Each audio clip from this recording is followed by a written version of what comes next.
Hello friends, welcome to my YouTube channel. आपका बहुत बहुत स्वागत है मेरे channel study with Rakesh sir में।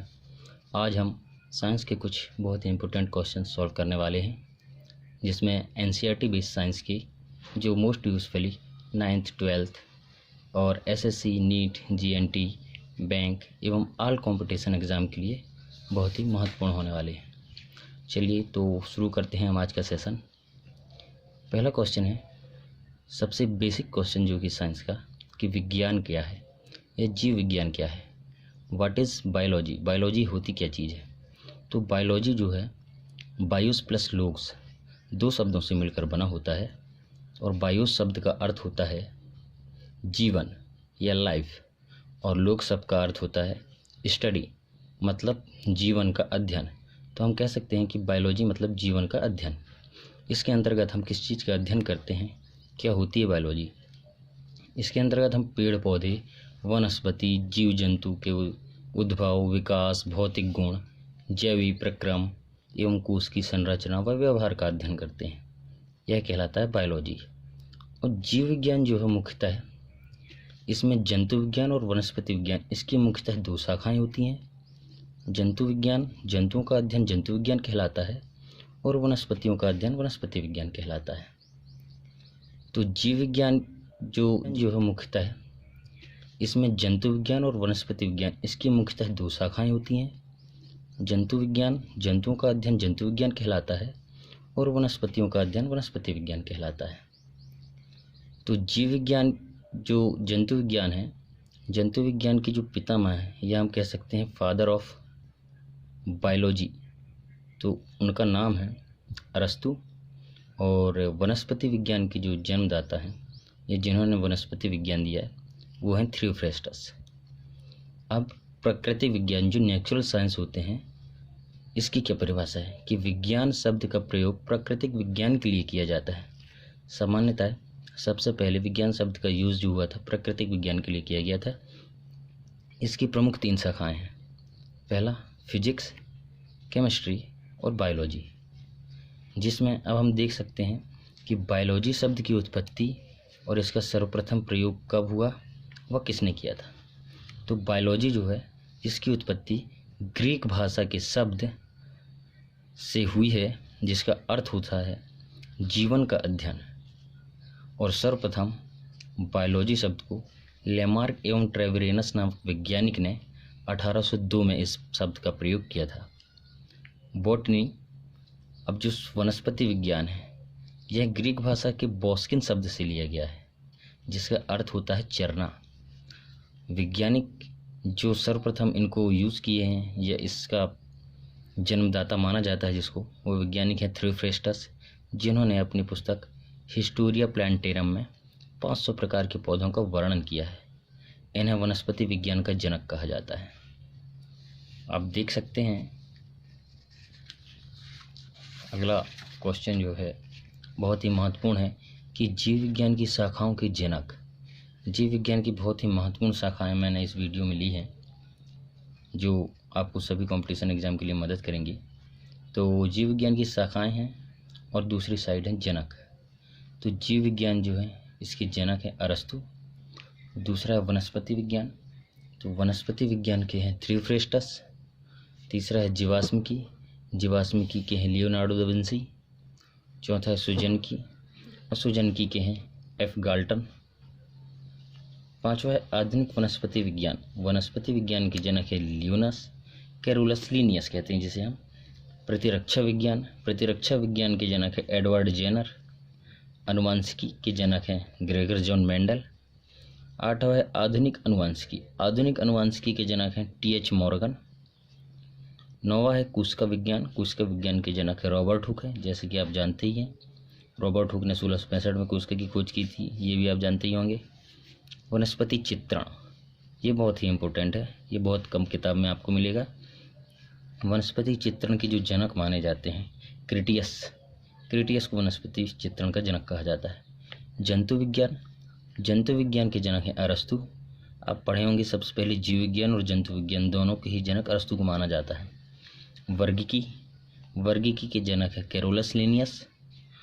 और अगला है आधुनिक भ्रूण विज्ञान। आधुनिक भ्रूण विज्ञान के पितामह या जन्मदाता जो कहते हैं अपनों, वॉन बियर को कहते हैं। चिकित्सा शास्त्र के जनक है हिप्पोक्रेट्स। उत्परिवर्तन सिद्धांत के जनक है ह्यूगो डिब्रिज। तुलनात्मक शारीरिकी के जनक हैं जी क्यूवियर जी हैं तुलनात्मक शरीर के विज्ञान के जनक है। कवक विज्ञान के जनक है माइकेली। पादप कार्यकी के जनक है स्टीफन हेल्स। जीवाणु विज्ञान के जनक भी आप जानते होंगे, बैक्टीरियल साइंस के जनक लियोवेन हॉक को कहा जाता है। सूक्ष्म जीव विज्ञान के जनक हैं लुई पास्चर। भारतीय कवक विज्ञान के जनक हैं E.J. बुटलर, जिन्हें भारतीय कवक विज्ञान के जनक कहा जाता है। भारतीय बायोलॉजी के जनक है M.R. कश्यप। भारतीय परिस्थितिकी के जनक हैं R. मिश्रा जी। और भारतीय शैवाल विज्ञान के जनक हैं M.O.P. अयंगर साहब। भारतीय वनस्पति विज्ञान के जनक विलियम रॉक्सबर्ग को माना जाता है। और अंत है कि भारतीय जीवाश्म विज्ञान के जनक, जिनका नाम आपने सुना ही होगा, प्रोफेसर बीरबल साहनी।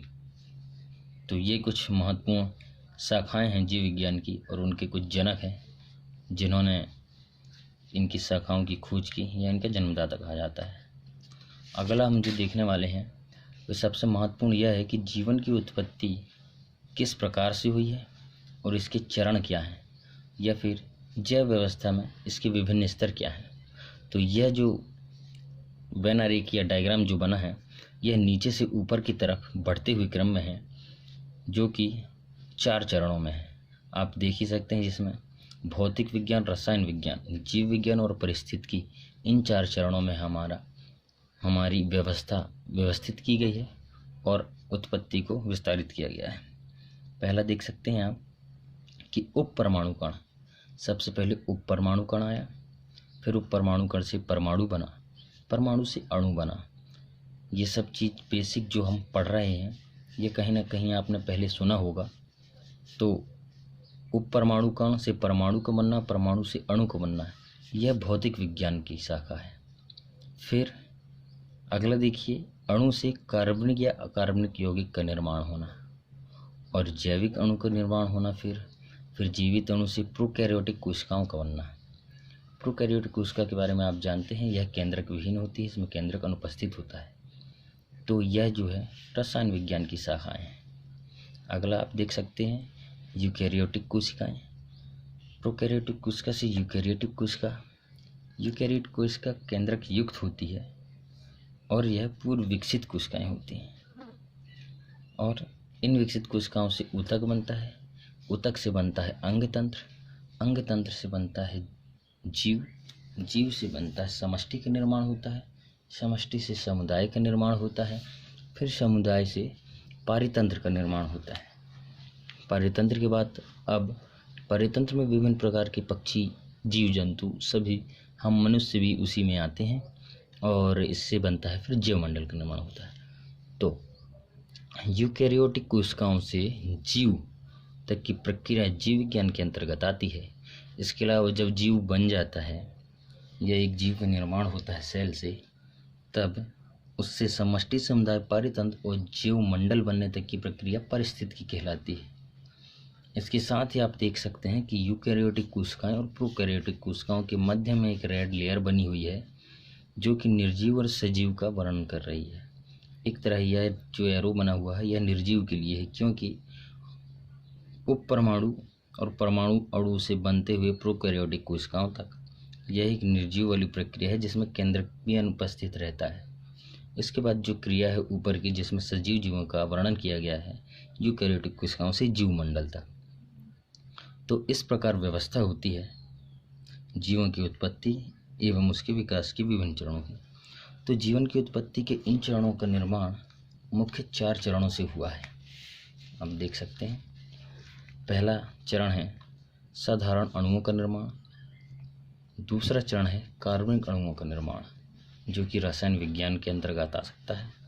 तीसरा चरण होता है जटिल कार्बनिक यौगिकों का निर्माण, यह भी रासायनिक विज्ञान के अंतर्गत आता है, जिसमें जीव विज्ञान भी सम्मिलित है कुछ कुछ भाग। चौथा होता है अणुओं की क्रियाशीलता, तो ये जीवन की उत्पत्ति के चरणों के निर्माण में मुख्य भूमिका निभाते हैं। अगर वीडियो आपको पसंद आया हो तो लाइक, शेयर और सब्सक्राइब करना ना भूलें। Thank you.